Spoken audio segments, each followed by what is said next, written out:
Bismillahirrahmanirrahim. Alhamdulillahirabbil alamin wassalatu wassalamu ala asyrafil anbiya'i wal mursalin Sayyidina Muhammad wa ala alihi wa sahbihi ajma'in. Rabbi shrah li sadri wa yassir li amri wahlul 'uqdatam min lisani yafqahu qawli. Assalamualaikum warahmatullahi taala wabarakatuh. Good morning, ladies and gentlemen, brothers and sisters. Let us begin our session today, our program today, this morning by the recitation of Kitab Al-Fatihah.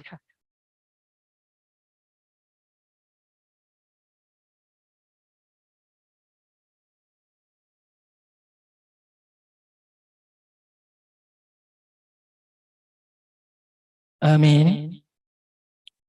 Respected Associate Professor Dr. Mehmet Ozay and Dr. Isam Pawan Ahmad, our speaker today, who are here, those brothers and sisters who are here face to face, as well as who are joining online. Welcome to the Syed NAQUIB Al-ATTAS Library Lecture Series number 4. I'm Brother Fazli bin Omar, head of Syed NAQUIB Al-ATTAS Library, the moderator for the today program. Syed NAQUIB Al-ATTAS lecture series is actually a lectures on the seminal collection with the objective of promoting the collection and its usage by the students, researchers, and community as a whole. To make use of these gems and treasures for their study and research. This is the fourth Syed NAQUIB Al-ATTAS Library Lecture under the title An Overview of Ottoman Manuscript Collections in the Syed NAQUIB Al-ATTAS Library, which will be presented by Associate Professor Dr. Mehmet Ozay and Dr. Isam Pawan Ahmad. Okay, let me brief a bit about the collections of the Ottoman manuscript in this seminar. The present work contains of 200 titles, 200 titles of Ottoman Turkish manuscript. Okay, 190 titles of them are acquired by the estate, while the other 10 titles were purchased together with the Urdu collections in 1992. The catalog and also metadata were mainly based on the notes attached to each manuscript by the previous collector.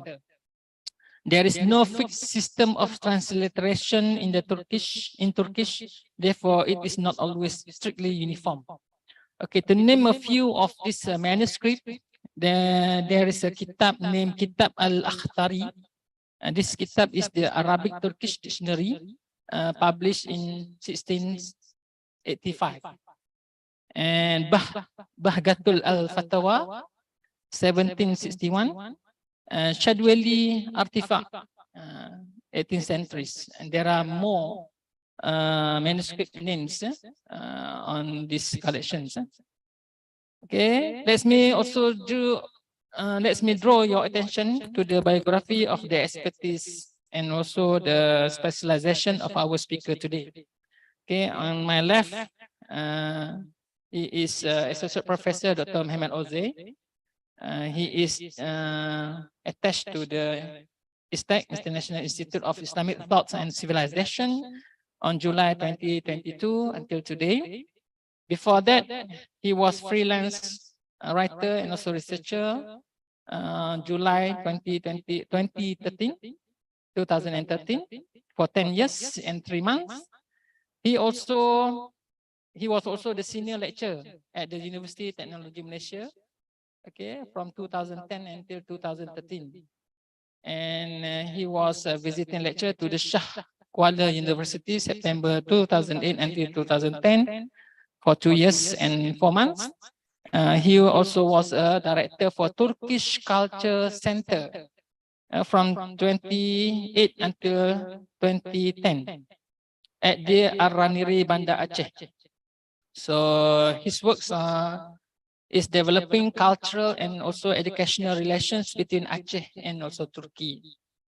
So his expertise in sociology of colonization, Malay history and civilization, modern Malay society and politics, His research areas are colonial and modern education in Malaya or Malaysia, and traditional religious education institutions, religion and social change, colonial politics in Malaya, politics in modern Malaysia, connections between the Malay world and the Middle East. Okay, let me also introduce the second speaker for today, Dr. Isam bin Pawan Ahmad. He is a senior research fellow of this institute, ISTEC. His specialization was humanities, philosophy, ethical theory. Before this, he was a lecturer attached to the AHAS, KIKHS. Okay, without further ado, I would like to invite the respected Associate Professor Dr. Muhammad Ozay and also Dr. Isam Ahmad to deliver their presentation. And then maybe our audience face-to-face as well as the online viewers can also what we call ask questions during the speech during the what we call the presentation. Okay, falyatafaddal mashkura. Assalamualaikum.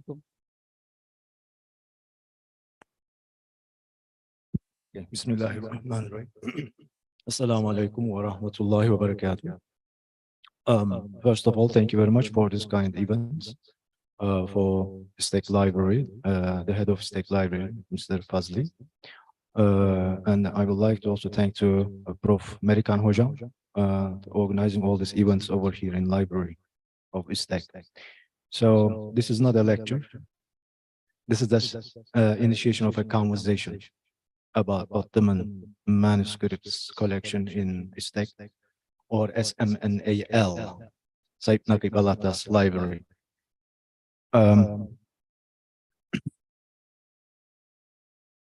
More than 1 decade, I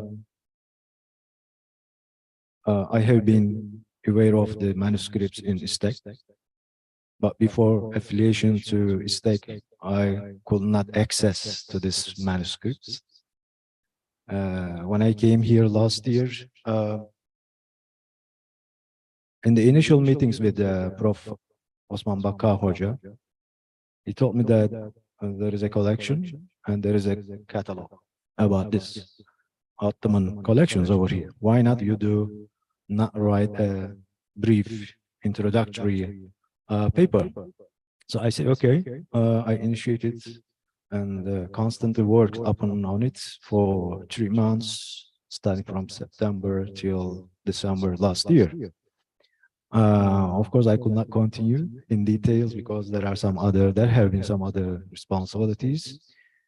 And now, almost 1 year later, we come back to again Ottoman manuscripts after my engagement constantly and significantly with the North Sumatran intellectuals, nationalists, so on. So come back again to our old stories about manuscripts. So when I got this ISTEC publication, 2019, but the first edition was in 1995. The title of the manuscript, the Ottoman Turkish Manuscript Collection at Syed NAQUIB Al-ATTAS Library of ISTEC. The work was done by Haji Ali Haji Ahmad Al-Marhum and Zaina Haji Muhammad Sood. So since I am very familiar to ethnography, not to go into the details of this manuscripts one by one, it is not my task, in fact. But I try to understand why this manuscript collection is here. Who are these writers of this book? What is the importance of these manuscripts to ISTEC generally, especially and generally in Malaysia or in the larger scope Nusantara, Malay world? When I come across this book, of course, I directly remember our old stories starting from Aceh, 16th century, first part, second part, 7th century, 18th century, Kosong, nothing between Ottomans and the Malay world, at least in my information till today. 19th century, very drastic changes happen in both geographies and the constant correspondences between two sultanates or the geographies between Malay sultanates and the Ottoman state. And we know these written documents, letters, sent by Aceh sultans, starting from, based on Aceh sources, first Sultan al-Kahar, Riayah Shah al-Kahar, and the physically exist sources in Ottoman archives in Istanbul, third Sultan of Aceh, Riayah Shah al-Kahar. So I assume that there might have been here the same sources or copies of these selections, but I couldn't find them out. So the collection is that disappointing some of us who expect more about Ottoman and Malay relationships. So this is one side of the story. Second part, again, as a part of ethnographic work, I try to reach few people who I assume are the true people who can inform me about these collections, how these collections were purchased, who studied, including this book. But I could not reach the people who I try to approach. This is my failure, not their failure as ethnographer. So by the help of our library staff, starting from Mr. Fazli, I try to understand the content of these manuscripts. Some of them, a major of them are online available, but I received some of them physically and see and check concretely and compare with these online versions. So these manuscripts are among the other 2,000 copies from Arabic, Persian, Urdu, Malay, just 1%, 20,000, sorry. Technically, I can say, yes, there are 200 copies of Ottoman Malay manuscripts. But when we go into details, there are some, the same copies, different editions, different copies wrote down. So the number decreases, probably my suggestion, because there are some other technical things. 160, 150, I mean, different works. So the number normally decreased. As Mr. Fazli mentioned, that 10 copies purchased in another occasion, these are the ones in Urdu collection, later on purchased by the responsible people over here, the church people. So it means that 190, from 190, we can decrease the exactly different works.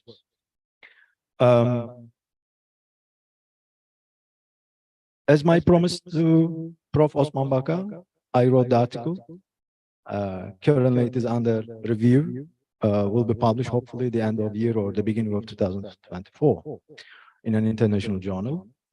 But as I told you at the beginning, this is not a lecture. We are less number of people over here. I would like to open the discussion, your opinion, your questions, but not difficult questions.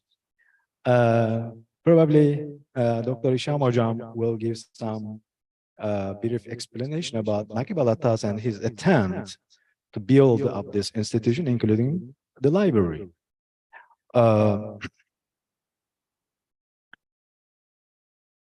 Before this, I was aware, before this collection, I was aware there is an Ottoman Quran collection, or collections in Southeast Asia. There is a work of Dr. Ali Akbar from Indonesia. He wrote about these manuscripts, Quran collections in Southeast Asia. There are some other collections based on historical relationship between Aceh and the Ottomans in Aceh Museum. After 2005, there were some conferences and some intellectuals or the lecturers uh, shared these documents with Acha Museum. So we could find out the documents over here. But here, these, again, 200 copies are very important in terms of the introduction of Ottoman intellectual life. This is very important.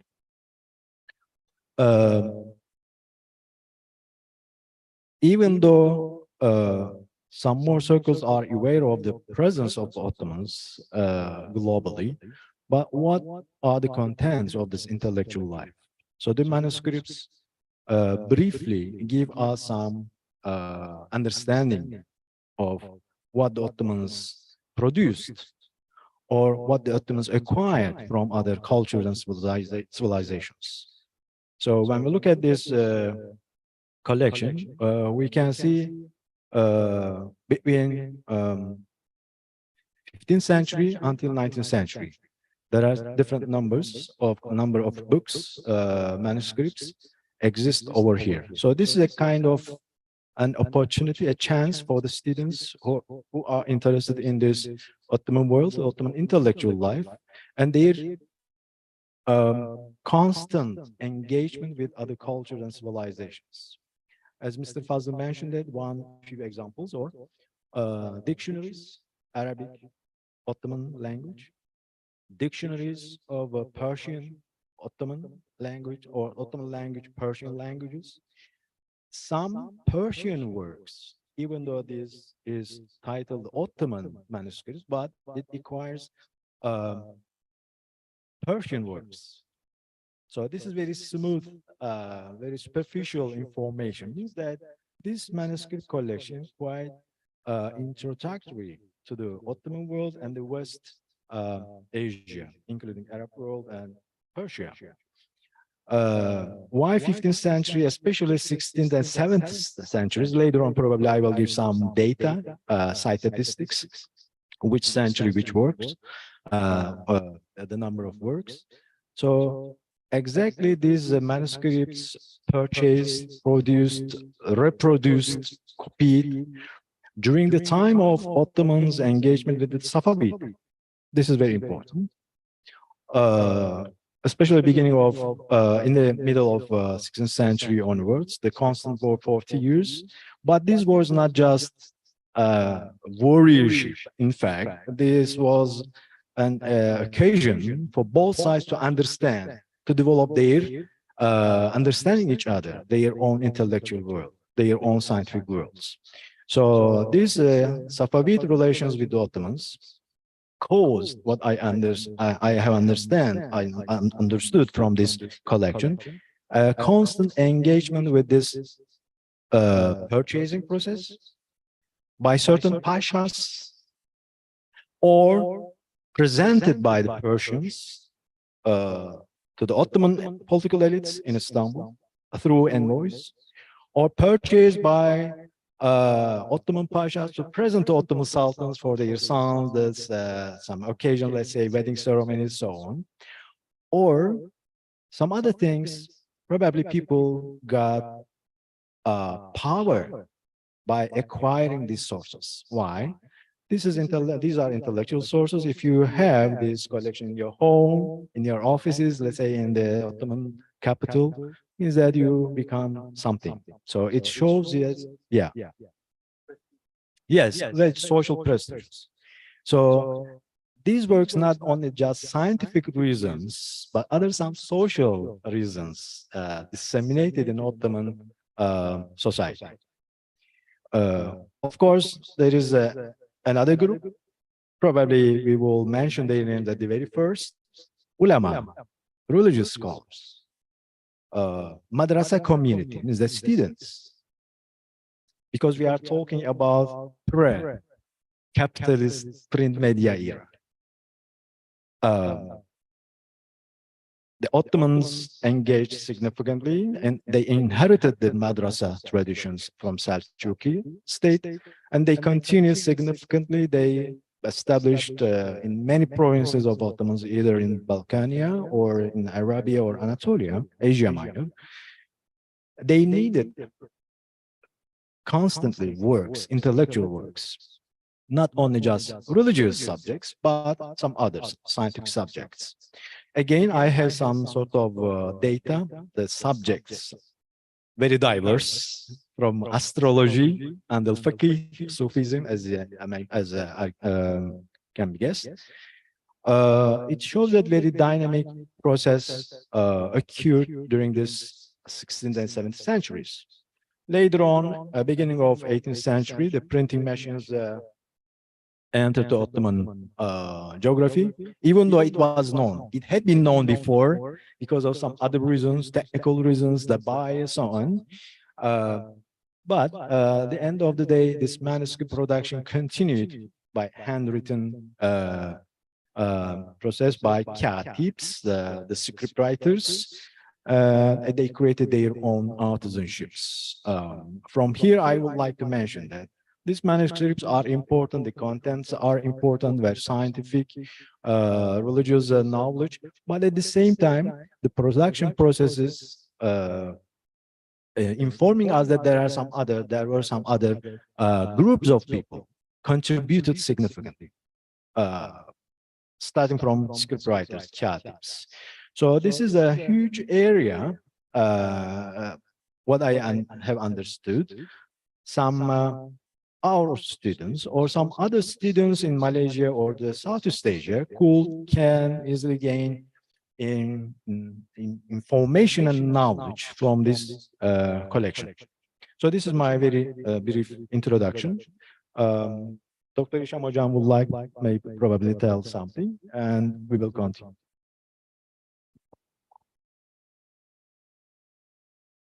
All right, Assalamu alaikum. I was not really expecting to give a speech today because I was supposed to be the moderator and just grill Dr. Mehmet. Well, thank you anyway.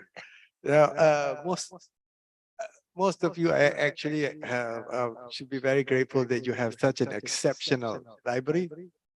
The resources are amazing. Maybe it needs to be more accessible to others also, but maybe we put things online. But well, that's work to be done. Now, on the manuscript itself, most of you think you only need to read books and maybe not even go to it to deal with manuscripts. But you'll be amazed that a lot of things that have in history have not been explored because people don't take the trouble to actually go through manuscripts. It is quite difficult because the writing might not be very clear. The access to a manuscript is also difficult. But the Ottoman Empire is an amazing empire. It's a 600-year-old empire, 6 centuries. And it dealt with the largest, it had a population of over, it's 150 million people or something like that at that time. I'm not exactly with the figures, but it's the largest, I believe it's the largest empire in landmass. And it occupied from Africa to the Middle East to large parts of Europe. And it had a very multiracial, multi-ethnic. And its foundation was religious in a way, and also it accepted other religions. So that's a uniqueness. Unlike that, most empires were based either on a particular people or particular group.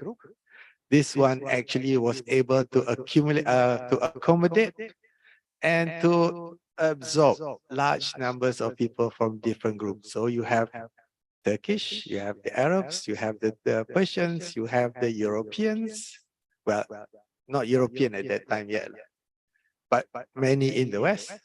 And all being absorbed under one empire, which introduced one law, which allowed the Kanun allowed the one law which everybody was equal in a way, right? So it introduced large numbers of ideas. Now, most people don't think of the Turks that much, especially when we discuss religious ideas. We always think of the Arabs.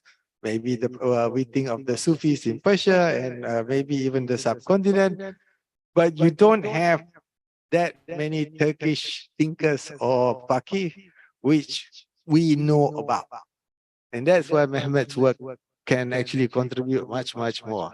I mean, as I said, we probably know many of the faqihs of the subcontinent, whether and even Persia, but not so much about Turkish scholars and their contribution on the shaping of Islam. I think because of their administrative skills, the Turks were able not only to accommodate, they were able to hold on to an empire which was so long.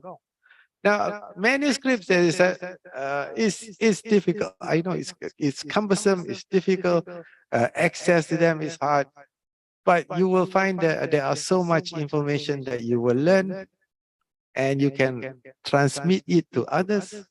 And that would be very, very helpful if people started to work more and more on manuscripts. Thank you.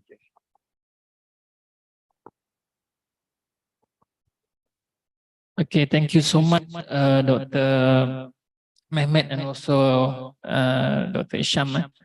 Okay, brothers and sisters.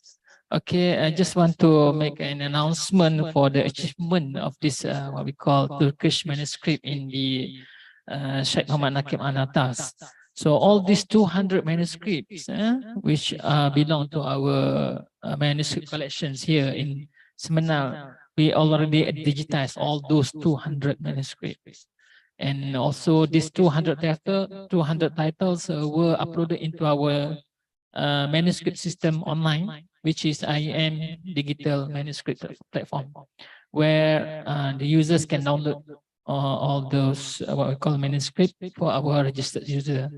And also the work of Dr. Mehmet after this, for this manuscript will be published in Istek publication, one of the publication after his works being finished, and also an end. So it will be published in this Istek press. Okay, I got here questions from our online viewers from Brother Faisal. This is on the platform of Zoom. So his question is, any manuscripts that details or at least mentions Ottoman Malay world connections? In fact, I already answered to this question. Because we know there's a long story, correspondences and voice between 16th and 19th centuries. But here in this collection, there is no any single copy of these letters. This might be considered as a sort of weakness, but it is easy to overcome to the difficulty because this source is already compiled in a book format, published. Or Istanbul Presidential Archival Office already compiled in their own collections, and that's ready to submit to any institutions, including Istek, I believe that. But again, as a reminding that these letters mentioned in this question have already been studied by multiple scholars from Turkey until to Australia. So, but it does not mean that we could not revisit, reinterpret of these collections. Yes, but here in NAQUIB Al-ATTAS library collections over here, I believe that gives a new aura to this research activities in Southeast Asia. Let me give some few details. Let's say there are a variety of genres, even though the number of manuscripts is not higher. These are the administration and legal matters, religion or religious studies. The latter group means that the administration and legal matters embraces the majority of the works in distinct scholarly works, such as Quranic exercise, religion and religious studies, Quranic exercise, fiqh, aqidah, aqaid, theology, Mysticism, Tasawwuf, Sufism, different branches of, as we observed in the collection. Nubuwwah, prophethood, and all these under this religion and religious category. But on the other hand, there are some other genres which attract, I believe that will attract some attentions of social scientists or researchers from different branches of social sciences. Let's say diwan, literary works, humor, folktale, history, dictionaries, or lugat, a different type, traveler's notes, science, politics, or siyasetname in Ottoman language, military, askariya, nasihatname, again under the siyasetname, honest manner, and travel. So all these diverse, probably we can call or name secular subjects, but these are even the one or two pieces from each are the significant contribution to this collection. There are some other titles from the collection. The titles of individual books are listed under each heading with multiple copies. As I mentioned earlier, the number is 200, but in fact, the lesser because of the similarities or the same subject. Let's say Bahçet el-Fatawa, Basaratnama, Durri Meknun, Fara'id, Fatawa, Muhammadiyya, Nasihatul Muslimin, Nata'il Funun. These are different numbers in collections. In addition to this, Old Arabic Turkish Dictionary, Old Turkish Quran Commentary, Saadetname and Saatname, means the science of hours, something like this we can translate into English. So this collection also includes not only just prime works, but also some translations from other languages, let's say from Arabic to Turkish, and from Persia and the Turkish, means that Ottoman Turkish. Another classification of this manuscript based on their the type of writing. There are 5 different types of writings in Ottoman era, at least in this collection. Rika, the type of writing. Nask Rika, means that mixed. Nask Talik, again 2 different writing style. Talik and Nask. So based on my own experience, Rika is quite nice, but a bit difficult. We should spend more efforts about it, but Talik is quite readable. Even our students, after a while studying this Ottoman language basic, they could access this Talik works, Nask and Talik. So one more addition about the centuries, because I was very curious at the beginning what centuries these works came from. So let me find my data. Yes. The earliest copies belong to 15th century. Malaka era. American genre. But 4 pieces. Quite nice, not challenging much. Any researchers could engage for this, these 4 copies, and they give us some brief information. And 16th century, there are more than 15 copies. 17th century, more than 30 copies. 18th century, between 70 and 80 copies. 19th century, about 60. So why I relatively say is the numbers, not the exact number, because some of these manuscripts compiled means that one manuscript includes 2, 3, 4, 5 risalas inside. So each risala means that early collectors or early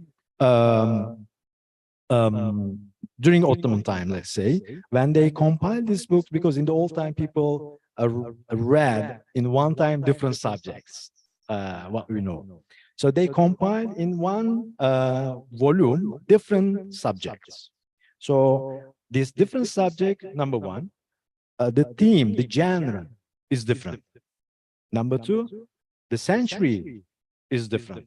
Number three, the writer or copy is different.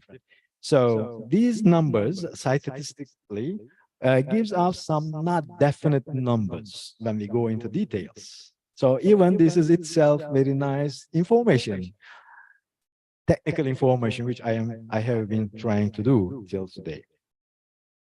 I think this is enough. Probably our guest.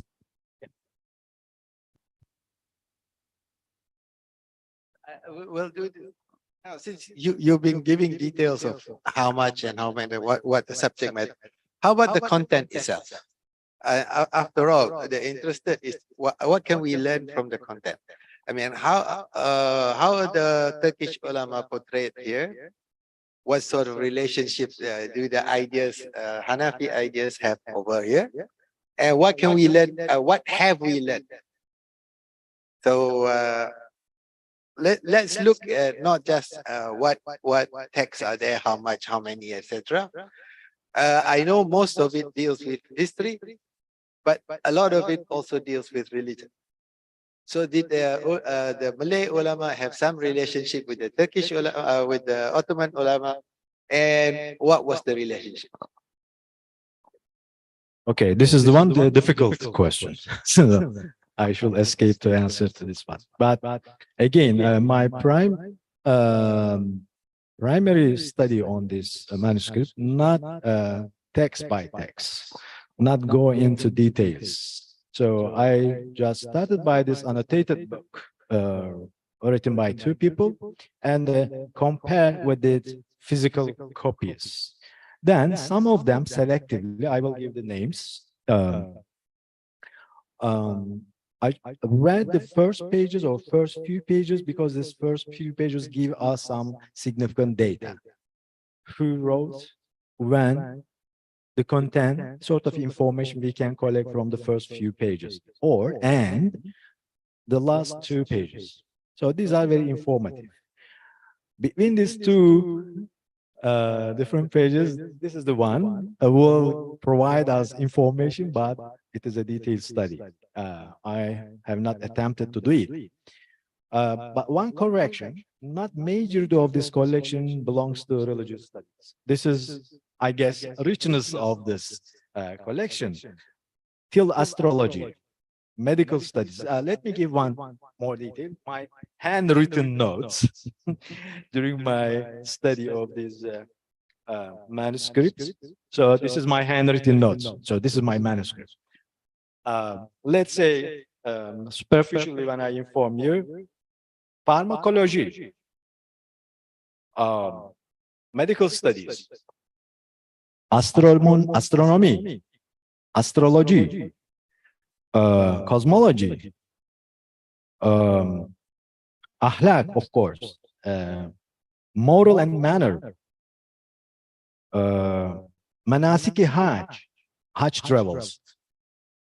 I read this briefly, this work. The writer says that Ottomans were curious about hajj, but they did not know Arabic, how to deal this while they were traveling, to whom they will meet during their travel, so on. He gives very nice information, manasiki hajj, and it was one of the famous subjects in Ottoman manuscripts in general sense.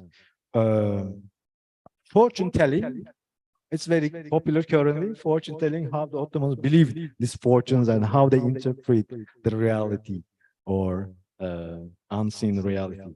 Folk tale, another significant subject. What else? Military, even though the number is not high. Yusuf and Zuleyha, the famous Persian work, again, and the divans, literature works compiled. Mejmua. Mejmua or Mejmu, Arabic words, is collections. This collection is mostly about history. I will give you a few details about the writers and the works about, yeah. But how they different from here, or they advise people how to practice certain part. No, I could not give this sort of information. Number one, it is not my own field. I do this sort of things sociological perspective, try to understand, not in religious sciences perspective. So if I say something, it will be wrong, definitely. Let's say the famous works, if we put at a title among these collections, let's say Pechevi Ibrahim, Pechevi History, written by Pechevi Ibrahim. Pechevi is a province or a town in Balkania. As a general story, this Ibrahim was taken from the family during this conquering process, then educated in Enderun, the highest education institution in the Ottoman palace, then became a pasha, either in bureaucracy or in the military. So Pechevi Ibrahim was appointed because he was clever, so he understood the economics, so he was appointed as Deftardar. So I mean the finance department in some provinces. His history work is very important. Some more of us over here in Istek will get benefit from this work. The second one is Ismail Hakkı Bursevi's work. Ismail Hakkı Bursevi from Bursa, the first capital of Ottoman state. He wrote about Sufism and Tasawwuf. Probably it will give certain answers to the question of Dr. Isham if we study it deeply. Ibrahim Mutafarrika is the one who brought the idea and the physics, the material printing machine to Ottoman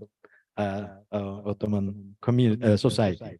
So Ibrahim Mutafarrika also wrote about history. His works, few works of him exist in this collection. No, these are, I think this 19th century, yes. And the second part of 18th century, yes. But the earliest one, the handwritten copies. Or copied from the original ones. Not the original ones, exactly. I mean, it is common. Why? Because it is the circulation was very high because of the madrasa, because of this gaining the social status, etiquette.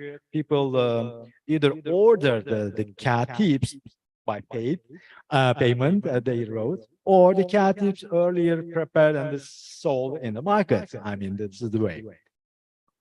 Hocam, silakan.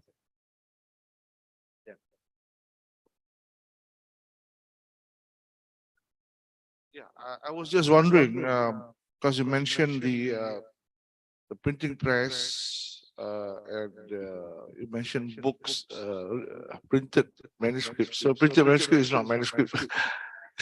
I mean, a manuscript is handwritten. So can you have an idea of can we classify the collections, Turkish Ottoman collections from in this library, whether they are original manuscripts is one category is original manuscripts. The other are copied manuscripts. And also the printed ones should not be classified as manuscript. I think it's important that we straighten out the category that we have, not generally lumped into Ottoman Turkish manuscripts. Because I was just wondering when you mentioned printing, yeah, there should be a correlation between the amount of manuscripts produced generally and the before and after the printing press. So can we, Fazli, also can we reclassify? I think this is important for bibliographic purposes.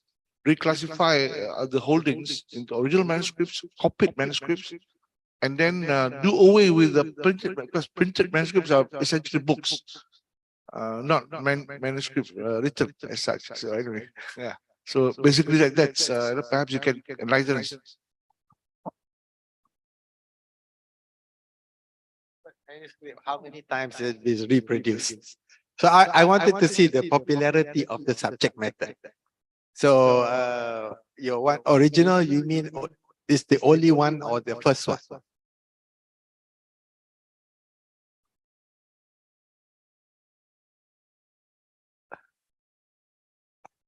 You know, I'm just curious what people used to read. So what became a popular text, right? So that would be interesting to see. When your original is something else, but manuscripts that were reproduced and reproduced. So we would say that, oh, this is a textbook, something like a textbook to be read by many of the people that time. And printed text also would be interesting because 18th century, what would people read? What kind of subject matter? That I assume when you print it, you're printing a number, a large number. That would be quite an interesting to see. I mean, if we could use the manuscript to go back and try to figure out what subjects were popular or what books were popular and being read by almost everyone or the learned community, that would be an interesting subject to see. In fact, when we classify this manuscript, means that we classify at the same time Ottoman society, right? I briefly informed earlier. Let's say madrasa community.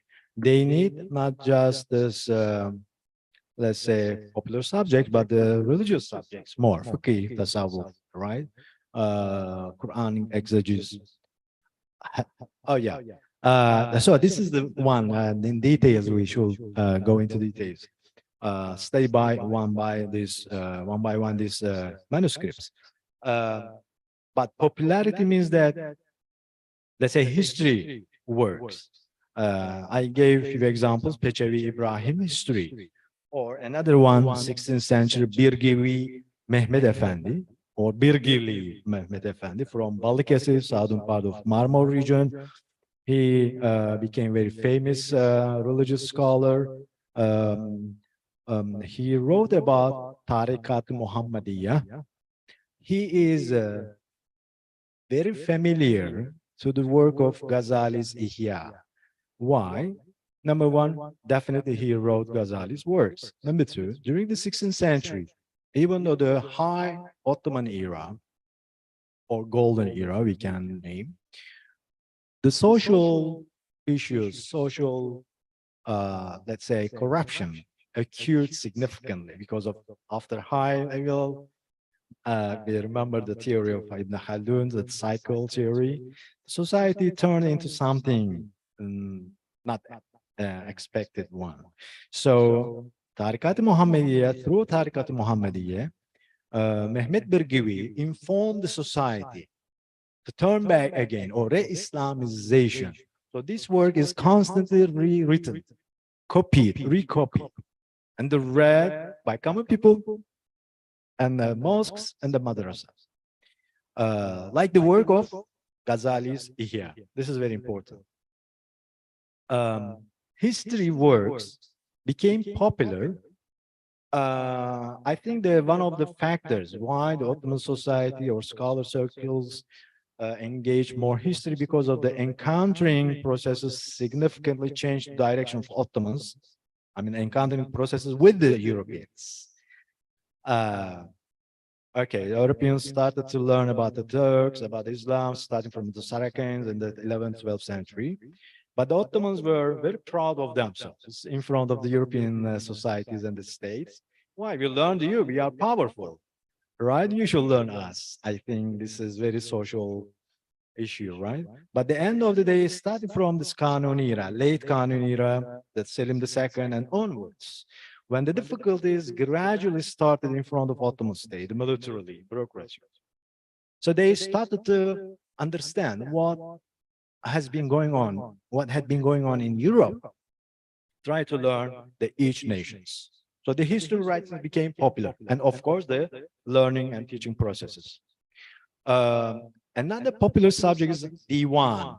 Diwan, very famous, at the same time, one branch of professions. And during Ottoman times, the literary people, to gain their life, producing these Diwans for pashas, for sultans, they presented and they gained some fame and income. Yes, I mean, this is the divans are not just adoring the sultans or the pashas by name, but giving some lessons from different eras or during that particular era. And beyond this, yes, I should mention one more work of Mehmet Birgivi from 6th century. He wrote another work of Vasiyatname, means that the last will and testament. It also gives us some understanding of his own society, his interpretation of Ottoman society, what he transmitted to us. So, at the same time, this Vasiyatname partially related to, of course, like Tarikat-i Muhammediyya, his previous work about the religion, starting from his own life stories, means that existence of Creator and that the Tawheed, he disseminated this information. Yes, probably there are some. Okay, thank you so much, Dr. Associate Professor Dr. Mehmet, also Dr. Isam for the answering question. Okay, actually, the printed is actually we just use the what we call the acronym, not the acronym, the jargon. Actually, it is manuscript written, handwritten, and then we do have over here all of them handwritten, and also it is called original manuscript. No copy. It is original manuscript. All of them, 200.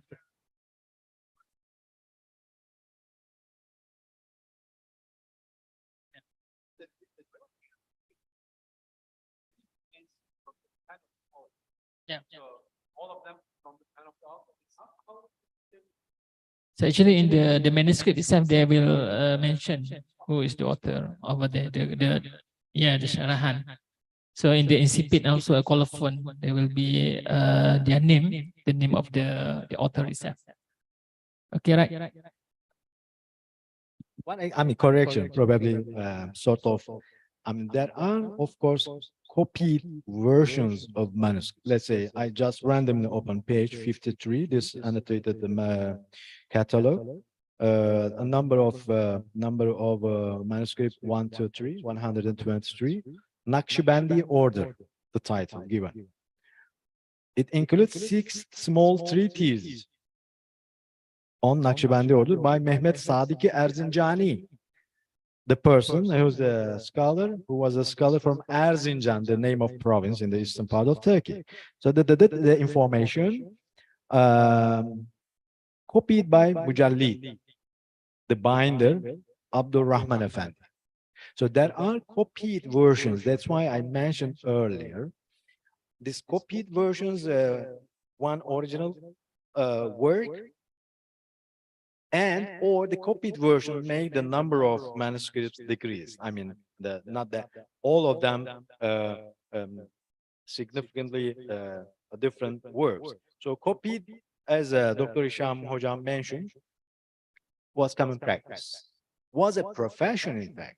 That's why one of the reasons why the printing machine was lately accepted by Ottoman bureaucracy, because the professionals declined the importance of this machine because they will lose their jobs.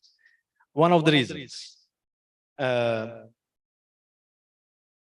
But the end of the day, the copies continued, at least in the madrasa circles, probably some material reason. The students or the practicing this profession, they continued copy some works. But starting from the late 18th century, definitely 19th century, the printing machines produced some other works. Early 18th century. Yes, early 18th century. If I find the exact date, I will.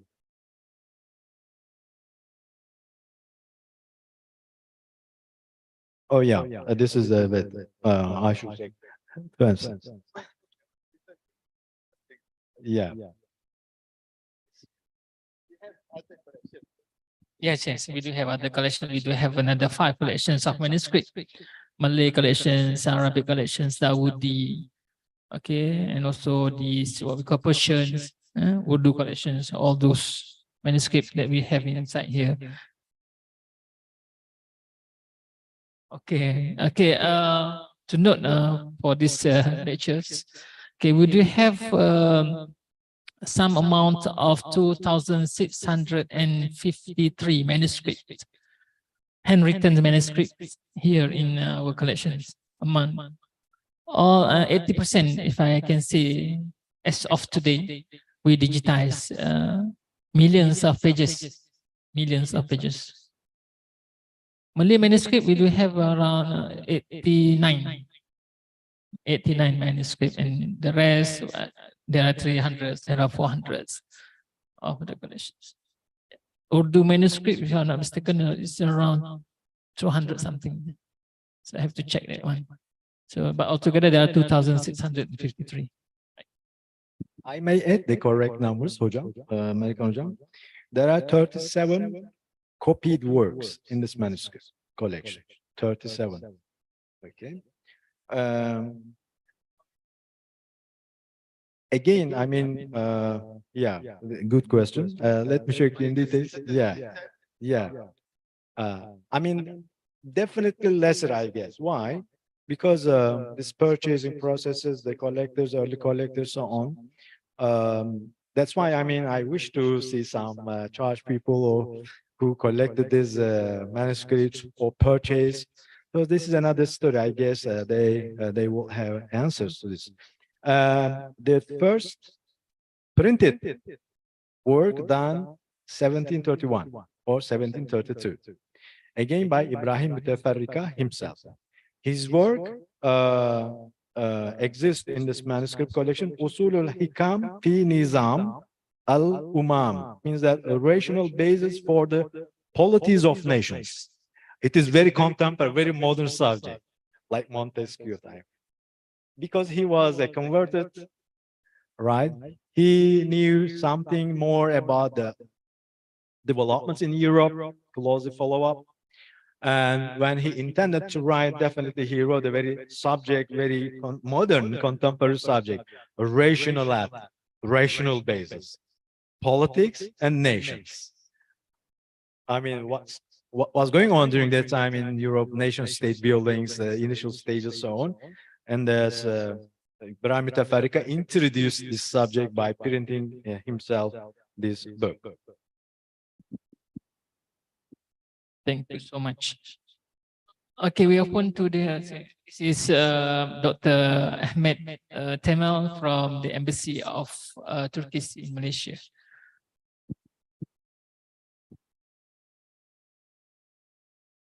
Assalamu alaikum. Thank you so much. Yes. First of all, when I came, well, sorry for being late, but when I came in the lecture, you were talking about the story of how this collection was acquired. So I didn't catch quite the story. If you just let us know the details. Also another question: how many of these manuscripts actually were written in Arabic, and how many of them in Turkish? And the last one is of course, the titles that you mentioned, they already exist in the libraries in Istanbul and some other places in Turkey. I wonder whether you discovered any rare manuscript that don't have or very few copies exist in Turkey. Also, from what you just mentioned, I understand that this collection is not exclusively manuscript collection. So there are printed copies, printed works as well. If that's correct, please enlighten us. Thank you so much.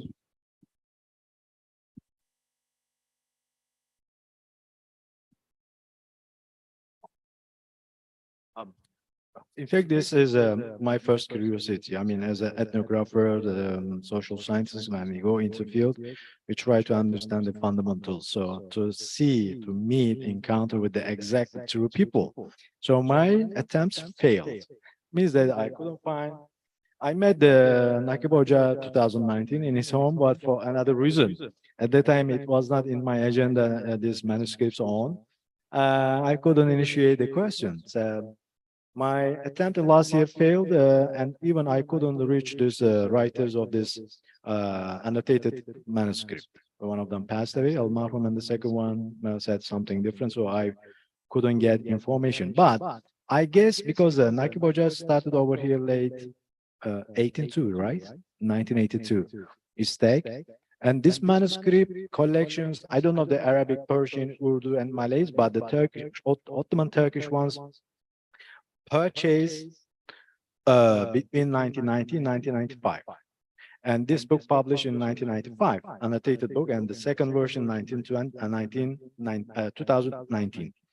So, number one, during this 5-year period, my assumption that someone visited NAQUIB because he is a well-known person, intellectual from Europe, and sold him these manuscripts. Number two, during one of his visits to Europe, he bought from a European collector. Why I say European collector? I do not decline someone from Turkey presented here, or NAQUIB bought from Turkey, purchased from Turkey. The annotated books mention some German notes or notes written in German language. But the ones I selected from the manuscripts by the help of Mr. Fazli, I tried to find out these German notes, where they are in each this selected 20-25 manuscripts. I couldn't find them out. It is very curious to me. I mean, the German notes written by someone who held this manuscript earlier in Europe, not in Turkey, because German. So this is the answer to some extent. The second one, the rarity of this collection. I don't think that rare, because I gave the important name Peçevitari, no. Birgivi Mehmet Efendi's Vasiyetname, and Tarikat-ı Muhammediye, well-known works. The others, Risale format, combined in one volume, one jilid. Risale format means that some, not diminishing the importance of the works, but some small subjects. Let's say in Sufism compiles 6, 5, 4 different branches of books, or the Risale. Rarity, I do not give some importance to this, but it does not mean that this collection is not important. Important for the new people, new researchers, young scholars in this region. We can revisit, as we do the contemporary works, we can revisit this studied manuscripts. How many of them Turkish, Arabic? I remember I wrote the numbers, but I couldn't find among this my notes. But I could say that, let's say, D1, poetry, literary work, written Turkish and Persian mix. Another type is Turkish, Persian, and Arabic. Means that one poetry, one risale, or one manuscript written in 3 languages. So again, the exact numbers we could not produce. Why? The same reason. One manuscript includes different branches of sciences written in different branches of different languages. So this is very difficult to give exact numbers. One more question, but I forgot.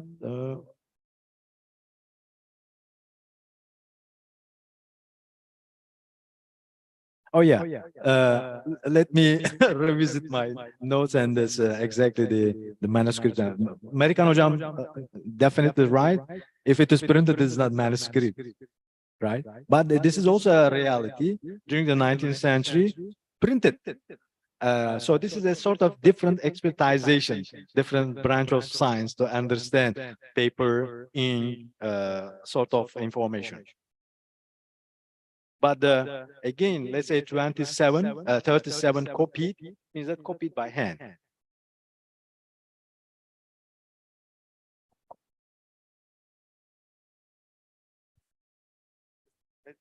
Many at that time would be highly read. I mean, that's the only reason why I mean, it's interesting to see manuscripts and stuff. But the printed material or the early printed material will tell you what people used to read, or at least a mass population used to read. And that's an interesting study by itself. To answer to Isam Hocam again, the popular things, let's say Ottoman society, even today we can guess the continuity of social processes. Definitely number one, fiqh, as observed in Malay world. Ghazali, I didn't mention earlier, but Ghazali works over here. 2, 4, 5 pieces, I guess. The second subject is Sufism, definitely.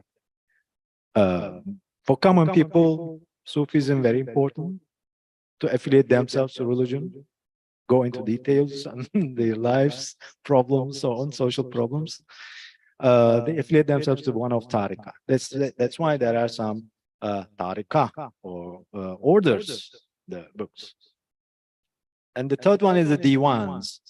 Diwans is a higher level, but people, let's say in Qiraat Hane, in cafe houses, in the late eras, 18th, 19th century. People came together and someone, a visible person or knowledgeable person, could transmit this information, entertaining people, reading this poetry.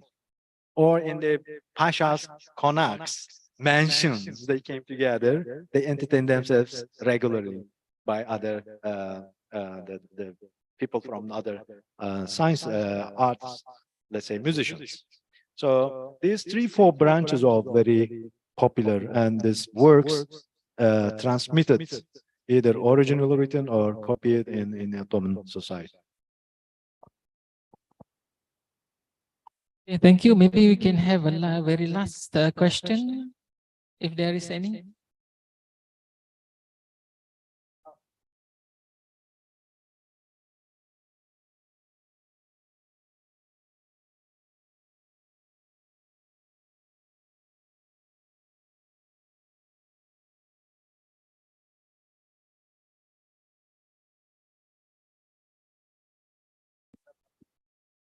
It's equal to Ghazali. I don't know. I may be ignorant of which were like something that Ghazali introduced was different than between the 600 Turkish. Okay. So okay, so this is different branch of science, or yes. But I give one example. Let's say 16th century, quite early, the High Ottoman era. Birgivi Mehmet Efendi. So he is considered as reformist or revivalist quite early. But the other names, of course, we have. But if I say something, it will be wrong. So I should stop over here.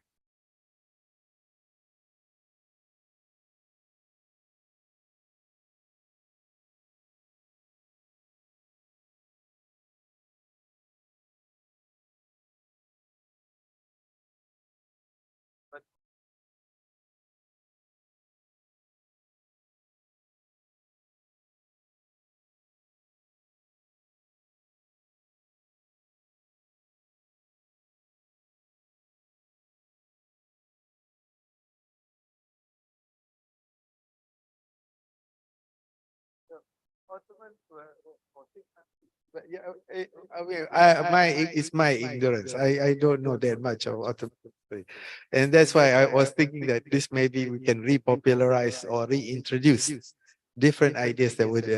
I mean, the Ottoman Empire was very unique in the sense of its pluralistic empire and how he was able to maintain so many different races. So it must have produced some more interesting tafsir, which were dealing with non-Muslim, we were dealing with groups of Muslims who are non-Arabs and non-Turks, they must have come with solutions because they lasted for so long. So if we need to learn, maybe it's about some of these scholars who do this subject.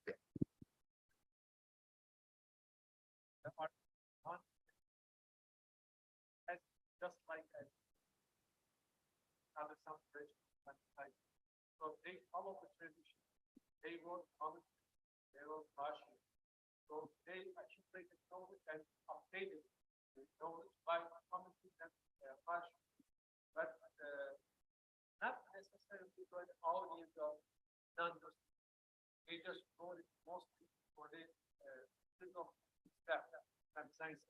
So these are mostly not intellectual tradition. So it's just interesting because we have so much fighting to these days, and we can't seem to deal with non-Muslims these days, or even Muslims of whether you're original Muslim or not. So it would be interesting how they do that, and if you can repopularize those writings, I would appreciate it. Yes. Okay, thank you so much. I think that is the last, and also the last questions, and also dialogue between the attendees here and also our speaker. And then thank you so much for this what we call very good presentations on the Turkish Ottoman Turkish manuscript in our collection in the seminar, which we can now know the categories of that manuscript between the years of the written, subject coverage, and the types of the scripts that we do have over here, as well as the languages that we do have. And also the textual analysis maybe will be the next level of the research and also study for our manuscript over here. And also I would like to see, I would like to what we call announce that we do have also the complete set of the Ibrahim Mutafarrika, which is under the scholars collections over here inside our library. And then perhaps there is suggestions that nowadays we do have the translations of the books, translations of the book into the English, into the Malay, also to the other languages. Maybe perhaps this is another suggestions from our viewer that maybe we can translate after this the manuscript into the various languages. Maybe this is the next step. Okay, right? Okay, thank you so much for our speakers. Now I would like, on behalf of the ISTAC, IIM, and Seminar Syed NAQUIB Al-ATTAS Library and the organizing committee, we would like to thank Associate Professor Dr. Mehmet, Ozay, and also Dr. Isam, Pawan, Ahmad for their presentations today. I would like to invite Prof. Datuk Murad in front to present tokens of appreciation to our speaker today.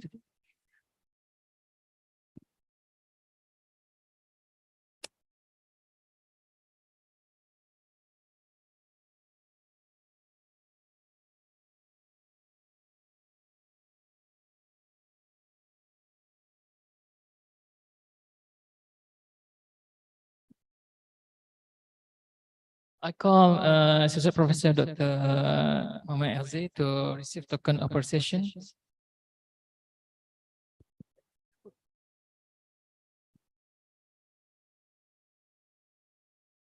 And I would like to invite Dr. Isam, Pawan, to receive a token of appreciation. Thank you. Okay, thank you so much all. With that, appreciation remarks the end of our program today. And also we end our program today by the recitations of Tasbih Kafarah and Surah Al-Asr.